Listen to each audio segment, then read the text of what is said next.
Good morning to all. നമ്മൾ ചെറിയ ക്ലാസ്സിൽ റെക്റ്റാങ്കുലർ ബ്ലോക്സും അതിൻ്റെ വോളിയത്തിനെയൊക്കെ പറ്റിയിട്ട് പഠിച്ചിട്ടുണ്ട്. എന്താണ് ഈ റെക്റ്റാങ്കുലർ ബ്ലോക്സിൻ്റെ പ്രത്യേകത? It's outer surface is made up of many rectangles. 2 identical rectangles at the top and bottom, 2 on the left and right, and a third pair at the front and back, making 6 rectangles in all. അതെ, ആകെ 6 റെക്റ്റാങ്കിളാണുള്ളത്. അങ്ങനെ അതെങ്ങനെയൊക്കെയാണ്? അതിൻ്റെ opposite എടുക്കുന്ന rectangles എങ്ങനെയായിരിക്കും? Identical ആയിരിക്കും. നമുക്കിനി കുറച്ച് pictures നോക്കാം. ഈ പിക്ചേഴ്സിൻ്റെ പ്രത്യേകത എന്താ? അതിന് സൈഡിലേക്കും ഉണ്ട്, അതേപോലെ തന്നെ ഉയരമുണ്ട്. അതായത് they have horizontal spreads and vertical heights. ഇത്തരം രൂപങ്ങളെ നമ്മൾ വിളിക്കുന്ന പേരാണ് solids. They are called solids, also called 3-dimensional objects. ഇനി നമുക്ക് ആദ്യത്തെ പിക്ചർ നോക്കാം. ആദ്യത്തെ പിക്ചറിൻ്റെ എന്താ പ്രത്യേകത? The surface of the first is made up of 2 identical triangles and 3 rectangles. ഇനി രണ്ടാമത്തേൻ്റെയോ? The second has quadrilaterals instead of triangles, and the third, they are hexagons.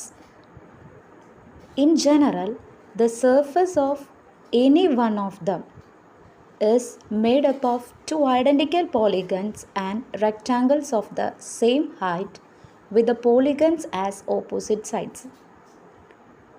അങ്ങനെയല്ലേ?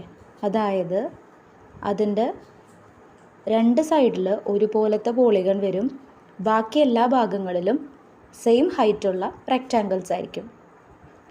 Such solids are collectively called prisms. അങ്ങനെയുള്ളവയെ വിളിക്കുന്ന പേരെന്താണ്? Prisms. ഇനി ഈ പ്രിസത്തിൻ്റെ the polygons and rectangles in a prism are called its faces. അതായത് ഈ പോളിഗൺസിനെയും റെക്റ്റാങ്കിൾസിനെയും നമ്മൾ ഒരുമിച്ച് പറയുന്ന പേരാണ് എന്ത്? Faces. The polygons on the top and bottom are called bases, and the rectangles are called lateral faces. ഇനി നമുക്കൊരു വീഡിയോ കണ്ടാലോ? ഈ വീഡിയോയിൽ പറയുന്നത് എന്താണ്? ഡിഫറെൻറ്റ് ടൈപ്സ് ഓഫ് പ്രിസത്തെ പറ്റിയിട്ടാണ് പറയുന്നത്. ആ പ്രിസത്തിൻ്റെ ടൈപ്പ് തീരുമാനിക്കുന്നത് എന്താ? അതിൻ്റെ രണ്ടറ്റത്തുള്ള ഫിഗേഴ്സാണ്. അതിൽ ആദ്യത്തെയാണ് ട്രയാങ്കുലർ പ്രിസം. ഈ ട്രയാങ്കുലർ പ്രിസത്തിൻ്റെ രണ്ടറ്റത്തും എന്താണ്? ട്രയാങ്കിൾസും ബാക്കി എല്ലാ ഭാഗങ്ങളിലും റെക്റ്റാങ്കിൾസാണ്. അതിന് 6 വേർട്ടിസസും 9 എഡ്ജസും 5 ഫേസസും ആണ് ഉള്ളത്. ഇനി നമുക്ക് അടുത്ത പ്രിസം നോക്കാം. Square prism. സ്ക്വയർ പ്രിസത്തിൻ്റെ പ്രത്യേകത എന്താ? രണ്ടറ്റത്തും സ്ക്വയേഴ്സ് ആയിരിക്കും, ബാക്കി എല്ലാ ഭാഗങ്ങളിലും റെക്റ്റാങ്കിൾസ്. അത് ജസ്റ്റ് ലൈക്ക് എ ക്യൂബോയിഡ് ആണ്. 6 ഫേസസ്, 8 വേർട്ടിസസ്, 12 എഡ്ജസ്. എങ്ങനെയാണ് സ്ക്വയർ പ്രിസത്തിനുള്ളത്. അടുത്തത് നമ്മുടെ റെക്റ്റാങ്കുലർ പ്രിസം. റെക്റ്റാങ്കുലർ പ്രിസത്തിൻ്റെ രണ്ടറ്റത്ത് എന്തായിരിക്കും? റെക്റ്റാങ്കിൾസ് ആയിരിക്കും, ബാക്കി എല്ലാ ഭാഗങ്ങളിലും ഇത് തന്നെയാണ്, റെക്റ്റാങ്കിൾസ് തന്നെയാണ്. ഇത് ജസ്റ്റ് ലൈക്ക് ക്യൂബോയിഡ്സ്. ഇനി എന്താ? 6 ഫേസസ്, 8 വേർട്ടിസസ്, 12 എഡ്ജസ്. നെക്സ്റ്റ് ആണ് പെൻറ്റഗണൽ പ്രിസം. പെൻറ്റഗണൽ പ്രിസത്തിൻ്റെ രണ്ടറ്റത്തും പെൻറ്റഗൺ ആയിരിക്കും, ബാക്കി എല്ലാ ഭാഗങ്ങളിലും റെക്റ്റാങ്കിൾസ്. അതിനെന്തൊക്കെയുണ്ട്? 10 വേർട്ടിസസ്, 15 എഡ്ജസ് ആൻഡ് 7 ഫേസസ്. ഇത്തരത്തിൽ depending upon the shapes of the bases, prisms can be classified as triangular prisms, quadrangular prisms and so on. ഇനി നമുക്ക് ആദ്യം കണ്ടിട്ടുള്ള 3 പിക്ചേഴ്സ് നോക്കാം. The 3 pictures above are of a triangular prism, a quadrangular prism and a hexagonal prism. അങ്ങനെയാണെങ്കിൽ നമ്മൾ പണ്ട് പഠിച്ചിട്ടുള്ള rectangular block ഏത് prism? Yes, correct, a rectangular prism. ഇനി നമുക്ക് മറ്റൊരു കാര്യം നോക്കാം. അതായത് നമ്മൾ ഗിവൺ ഡയമെൻഷനിൽ കാർഡ്ബോർഡ് ഉപയോഗിച്ചിട്ട് നമ്മളൊരു ഹോളോ ട്യൂബ് ഉണ്ടാക്കിയിരിക്കുകയാണ്. ഇങ്ങനെയാണ് ആ ട്യൂബിൻ്റെ ഡയമെൻഷൻസ്. ഈ എത്ര കാർഡ്ബോർഡ് ഉപയോഗിച്ചിട്ടാണ് നമ്മൾ ഈ ഹോളോ ട്യൂബ് ഉണ്ടാക്കിയിരിക്കണേ നമ്മളെങ്ങനെയാണ് കണ്ടെത്തുക? അതായത് നമ്മൾ എന്ത് ചെയ്താൽ മതി, ജസ്റ്റ് ആ ഹോളോ ട്യൂബ് നമ്മൾ എന്ത് ചെയ്യുക, അൺഫോൾഡ് ചെയ്യുക. അൺഫോൾഡ് ചെയ്യുമ്പോൾ നമുക്ക് ഇങ്ങനെയാണ് കിട്ടുക. അപ്പോൾ ഓൾറെഡി ആ ഹോളോ ട്യൂബ് എന്ത് ഷേപ്പിലായിരുന്നു, ട്രയാങ്കുലർ പ്രിസം ഷേപ്പിലായിരുന്നു. ഇപ്പോൾ അത് നിവർത്തിയപ്പോൾ നമുക്ക് എന്താ കിട്ടിയേ, ഒരു റെക്ടാങ്കുലർ ഷീറ്റായിട്ടാണ് കിട്ടിയത്. അങ്ങനെയാണെങ്കിൽ ഈ റെക്ടാങ്കുലർ ഷീറ്റിൻ്റെ ഏരിയ ആയിരിക്കുമല്ലോ നമ്മൾ ഈ ഹോളോ ട്യൂബ്, അതായത് ഈ ട്രയാങ്കുലർ പ്രിസം ഉണ്ടാക്കാനായിട്ട് നമ്മൾ ഉപയോഗിച്ച പേപ്പറിൻ്റെ അളവ്. അത് നമുക്ക് എങ്ങനെ കണ്ടെത്താം, ജസ്റ്റ് ലെങ്ത് ഇൻറ്റു ബ്രെഡ്ത്ത് ചെയ്താൽ മതി. അതായത് 4 + 5 + 6 into 8, that is 15 into 8 is equal to 120 square centimeters. അതായത് this is the sum of the areas of all the lateral faces of the triangular prism. അല്ലേ? അതായത് ഈ ട്രയാങ്കുലർ പ്രിസത്തിൻ്റെ ചുറ്റുമുള്ള ആ ഫേസുകളുടെ, അതായത് ലാറ്ററൽ ഫേസുകളുടെ ഏരിയയുടെ സമ്മാണ്. In general, the sum of the areas of the lateral faces of a prism is called its lateral surface area. ഇത്തരത്തിൽ നമ്മൾ lateral ഫേസുകളുടെ ആകെ ഏരിയനെ നമ്മൾ വിളിക്കുന്ന പേരാണ് എന്ത്, ലാറ്ററൽ സർഫസ് ഏരിയ.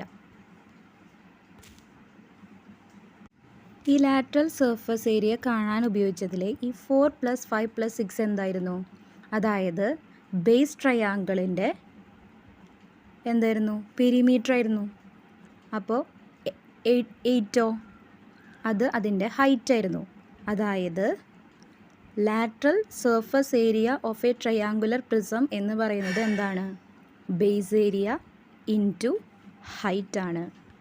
ഇനി ബേസ് ക്വാഡ്രിലാറ്ററൽ ആയിട്ട് വരുന്ന കേസ് നോക്കാം. അപ്പോൾ നമ്മളൊരു ക്വാഡ്രാങ്കുലർ പ്രിസം എടുത്തിട്ടുണ്ട്.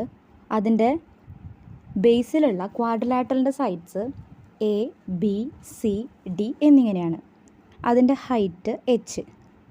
അപ്പോൾ അതിൻ്റെ ലാറ്ററൽ സർഫസ് ഏരിയ എങ്ങനെ കാണാൻ പറ്റും, നേരത്തെ പോലെ നമ്മൾ എന്ത് ചെയ്യുന്നു, അത് അൺഫോൾഡ് ചെയ്യുന്നു.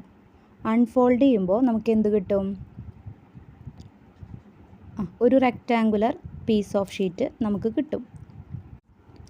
ഈ റെക്റ്റാങ്കിളിൻ്റെ സൈഡ്സ് എങ്ങനെയായിരിക്കും, A + B + C + D, അതൊരു സൈഡും മറ്റൊരു സൈഡ് എച്ചും ആയിട്ടാണ് കിട്ടുക. അങ്ങനെയാണെങ്കിൽ ഇതിൻ്റെ ഏരിയ എങ്ങനെ കാണാം, A + B + C + D into H. ഈ A + B + C + D എന്ന് പറയുന്നത് എന്താ, ആ ബേസിലുള്ള ക്വാഡ്രിലാറ്ററലിൻ്റെ എന്താണ്, പെരിമീറ്ററാണ്. ദെൻ അങ്ങനെയാണെങ്കിൽ നമുക്ക് അതിൻ്റെ ഈ ക്വാഡ്രാങ്കുലർ പ്രിസത്തിൻ്റെ ലാറ്ററൽ സർഫസ് ഏരിയ എങ്ങനെ പറയാം, ബേസ് പെരിമീറ്റർ ഇൻറ്റു ഹൈറ്റായി പറയാം. ഇത്തരത്തിൽ നമുക്ക് എല്ലാ പ്രിസങ്ങളുടെയും എന്ത് കണ്ടെത്താം, ലാറ്ററൽ സർഫസ് ഏരിയ കണ്ടെത്താം. അതെല്ലാം നമുക്ക് ഇങ്ങനെ തന്നെയാണ് കിട്ടുക, അതായത് ബേസ് പെരിമീറ്റർ ഇൻറ്റു ഹൈറ്റായിട്ട്. So the lateral surface area of any prism is the product of the base perimeter and height. ഇനി ഒരു ക്ലോസ്ഡ് പ്രിസം ആണെന്ന് വിചാരിക്കാം. Then the total surface area can be calculated by adding the base areas to the lateral surface area.